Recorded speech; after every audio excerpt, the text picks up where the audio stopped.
Most people think a bank is a vault. That misunderstanding has destroyed more ordinary families than most stock market crashes ever will.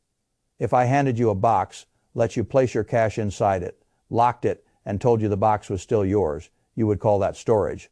But when you put money into a bank, that is not what happens. You are not renting a box, you are entering a contract. The bank takes your cash, turns around, puts your name on a liability line, and promises to pay you back later. Your money is no longer sitting there waiting for you. It has become part of the machine. That is the first truth. The second truth is the one that hurts people. Machines work beautifully, right up until the moment too many people need the same thing at once.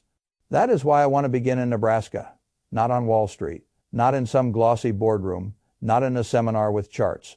I want to begin with a farmer standing outside a locked bank door. Picture a man who worked 30 years for his savings. He sold a harvest, put the proceeds in the local bank, and thought he had done the prudent thing. Then one morning he drives into town to pull out enough money for supplies, and there is a line outside the branch, a handwritten sign on the glass, and a clerk inside who refuses to meet his eyes. The vault is still there. The money was there yesterday. But the system has changed faster than the man's understanding of it. He thought he owned accessible money. What he actually owned was a claim on a failing institution. That distinction ruined him. Most people think the catastrophe of 1929 was the stock market. That is lazy history. The stock market was the headline. The banking system was the graveyard. Between 1930 and 1933, thousands of American banks failed.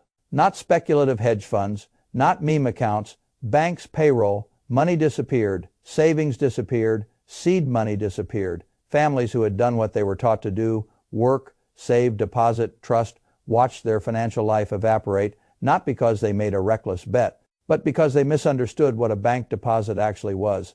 I want you to understand something that almost nobody says plainly enough. A bank deposit is not storage. It is an unsecured loan from you to the bank. That sounds technical. It is not. It is the whole game. When you deposit cash, the bank owes you. That is what your account balance really is.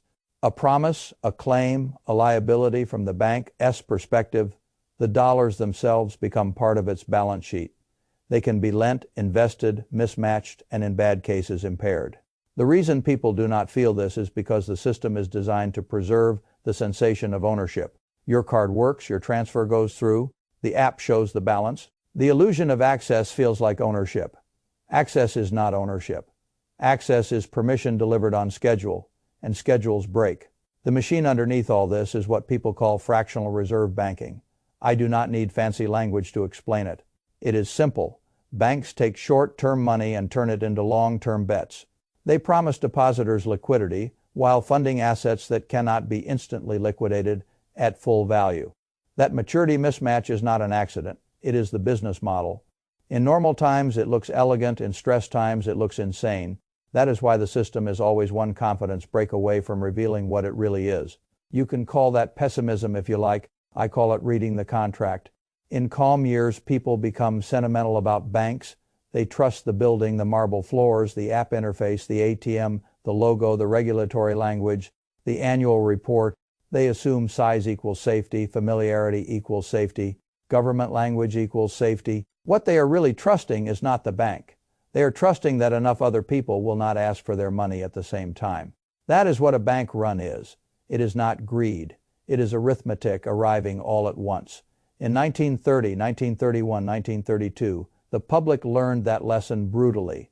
The bank did not need to be evil. It only needed to be built the way banks are built. Short-term liabilities, long-term assets, too many withdrawals, too little liquid cash, confidence broke, the doors closed. The promises stayed on paper, the money did not return. Then came the next layer of the modern story, deposit insurance. This is where many people stop thinking. They hear FDIC and they relax. They hear the number and they assume the problem has been solved. The truth is more modest. Deposit insurance reduces panic in ordinary failures. It is excellent at that. It is confidence architecture. But confidence architecture is not the same thing as immortality. The system is built to survive scattered failures more easily than broad systemic ones. It is designed to restore order when one bank here or one bank there goes bad. It is not a magical shield that removes structural fragility from banking. I am not saying this to frighten you. I am saying it because adults should know the difference between a seatbelt and invincibility. Insurance changes the odds for the small depositor. It does not abolish the machine. And even when insurance works, there is another problem that people ignore until they live through it. Delay. A family with bills does not care only about eventual reimbursement. They care about access. Payroll cares about access. Medical expenses care about access. Closing on a property cares about access. Businesses do not fail because the money disappeared forever. Many fail because the money became unreachable at precisely the wrong moment. There is a world of difference between getting paid back and getting paid back when you need it. That is why I dislike loose phrases like safe in the bank. Safe from what? Safe from total permanent loss, safe from inflation, safe from operational delay, safe from political discretion, safe from resolution rules, safe from your own concentration. These are not the same safeties. The modern system tries very hard to calm people with one sentence. We have fixed that since the Depression. The better sentence is this. We have covered over the old fragility with stronger tools, but the fragility itself still lives underneath the floorboards. Look at what happened in Cyprus in 2013. That episode mattered because it dragged the hidden logic into the light. When the banks became insolvent, policymakers did not simply rescue everyone with endless taxpayer generosity. Depositors over the insured threshold were hit directly. Balances were effectively converted into survival capital for the institution. A phrase entered ordinary conversation that used to sound obscure: bail. In that phrase matters because it tells you how the authorities want the losses distributed when the system is stressed. The old political model was bailouts. The newer and more attractive model, at least to governments, is to let the pain move inward through the capital structure before it moves outward onto taxpayers. Again, not a conspiracy structure. The same lesson showed up in a softer but still revealing way with Silicon Valley Bank. A modern bank with a very modern client base ran straight into the ancient problem: duration mismatch. Too many depositors wanting money. Assets that could not be sold without ugly losses. Panic traveled faster because information now travels at the speed of a group chat. 48 hours was enough to expose what years of calm had concealed. So when people tell me banking is safer now, I tell them yes, in some ways there are more tools, more facilities, more emergency backstops, more policy language, more visible regulatory plumbing. But the central contradiction has not been abolished. Banks still promise liquidity against assets that are not fully liquid. That contradiction is the machine. You can regulate around it, you can insure parts of it, you can patch it, you can rename the emergency programs when they are needed, but you do not make it disappear. Once you understand that, the question becomes very practical. Where do you store cash when banks fail? The first answer is uncomfortable. There is no perfect place. Anybody selling you a perfect answer is either naive or marketing. Physical cash outside the banking system solves one problem and creates others. It removes counterparty risk at the bank level. That is real cash in your hand. Cannot be bailed in by a failing institution. It cannot be locked behind a frozen app. It cannot be delayed by a resolution weekend. But physical cash invites its own enemies: theft, fire loss, no yield. And in an inflationary episode, the purchasing power of cash bleeds away while the owner mistakes stillness for safety. So even with the simplest solution, the right question is not, is it safe? The right question is, safe against what kind of danger? That is one of the most important lessons in all investing. Every protection is specific. Cash protects you best against system interruption and short-term access risk.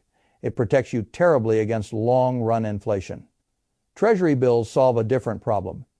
If I am lending to somebody, I want to know who the borrower is. A treasury bill is not a bank promise. It is a direct claim on the United States government. That makes it a very different animal. During banking stress, short-duration treasuries often behave like the cleanest form of dollar liquidity. But even here, the details matter. Do you hold them directly? Do you hold them through an intermediary? Do you understand the access path? Do you understand settlement timing? Do you know what happens if the platform in the middle goes into distress? People love abstractions. I like custody details. Then there is gold. Gold makes sensible people uncomfortable because it refuses to fit neatly into the spreadsheet religion of modern finance. It produces no cash flow. It has no quarterly call. It pays no dividend. That is exactly why it has survived so many regimes. Gold is not a productive business. It is a neutrality asset. It does not depend on the solvency of a bank. It does not depend on the honesty of a central bank. It does not depend on a politician keeping a promise after dinner. In crises of trust, that neutrality becomes valuable. But again, there is no perfect answer. Gold has storage issues. It can be confiscated, it can be regulated, it can be inconvenient. It can underperform productive assets for long stretches while more exciting people laugh at you. So gold is not a replacement for intelligent investing. It is a refusal to rely entirely on paper promises. Foreign accounts and foreign currencies tempt many people because they smell like jurisdictional diversification. Sometimes that instinct is intelligent, sometimes it is just tourism dressed up as prudence. A foreign bank account can diversify legal and banking system exposure. But it also introduces currency risk, reporting duties, administrative complexity, and new counterparties. In places you may understand less than your own. Distance is not safety, it is only different exposure. Real assets have their place too. Land, property, things with utility that exist outside the pure promise economy. They are not liquid enough to replace operating cash, but they do remind you of an old truth. In every serious financial crisis, the distinction between a claim and a thing becomes more important. A deposit is a claim, a treasury bill is a claim. A brokerage balance is usually a claim on custody and system function. A house is a thing, a farm is a thing, a productive business is a thing. Gold in your hand is a thing. When people get frightened, they often stampede from claims into things. Sometimes they are late, sometimes they overpay, sometimes they jump at nonsense. But the instinct itself is not stupid. It is a recognition that not all wealth categories depend on the same plumbing. This is where I think many prudent people go wrong. They hunt for one answer when what they actually need is a layered answer. I would not keep all my liquidity as physical cash. I would not keep all my cash in one bank and call myself prudent. I would not treat deposit insurance as if it eliminated access risk. I would not pretend that a counterparty promise and a hard asset are the same kind of wealth. And I would never build a personal financial system that only works beautifully when every institution behaves beautifully. That is not risk management. That is optimism with paperwork. If I were thinking clearly about where to keep cash in a world where banks can fail, I would think in layers: an immediate access layer, a near-term safety layer, a longer-term purchasing power layer, and a resilience layer outside the ordinary banking pipe. That means some operating cash where you can reach it quickly, some short-duration sovereign exposure where the counterparty is different from a commercial bank, some assets outside the pure paper system, and above all, enough diversification of institution, access path, and legal form that one failure, one closure, one bad weekend. One emergency policy announcement does not define your family's fate.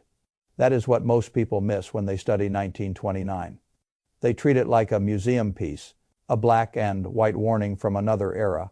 I treat it like an autopsy report. The details change, the organs are familiar, confidence, mismatch, illiquidity, delay, concentration, policy discretion, human denial. Human denial may be the biggest one of all. Nobody likes to believe that the money they can see on a screen is different from the money they can actually control under stress. That belief is emotionally expensive to surrender. But it is cheaper to surrender it in thought than to have the world take it from you by force. The reason this matters so much is simple. When a crisis starts, there is no prize for learning quickly.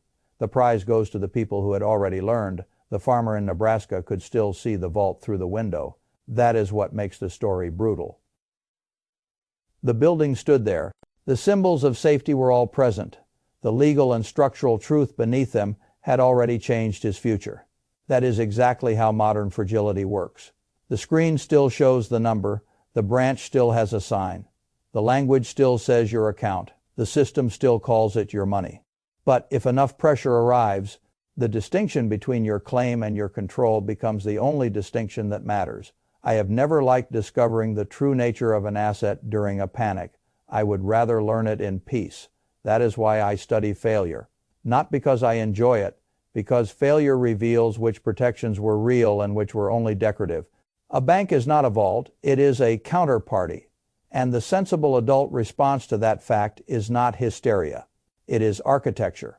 Build your cash strategy the way an engineer builds a bridge. Assume stress, assume delay, assume one component can fail.